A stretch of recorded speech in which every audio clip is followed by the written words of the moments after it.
یک تلفن خریداری میکنی و صاحب دیم تلفن میشه. چه خیلی ویدیو تا آخر تماشا کنین، ما با شما میفهمونم. در مغازه ریالفون میای تلفن معقول دیلتا انتخاب میکنی، پراورکا میکنی. وقتی خریداری کردی صاحب یک کارت پدرکا میشه. در پدرکا چیه؟ ناوشنیک کلون، ماشینکا، پاوربانک، فن، تیفال، ساعت، چی چیزی که در مغازه هست همش در پدرکا موندگی.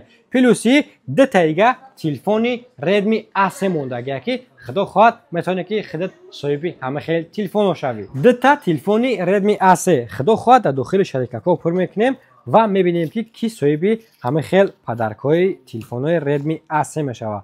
خدا خواهد یک تاشین از اپلافر کردیم منم میاندازیم دیومش ردمی اس تلفنی است که بودجه نیای سنس باشه 4990 روبل تا 6000 روبل میشوه. نه در پیش ریختان در داخل شریکه ها دباوت کردیم یا بوده تا میکنیم خیلی میتونه که صاحبی همه خیلی پدرکا شوی.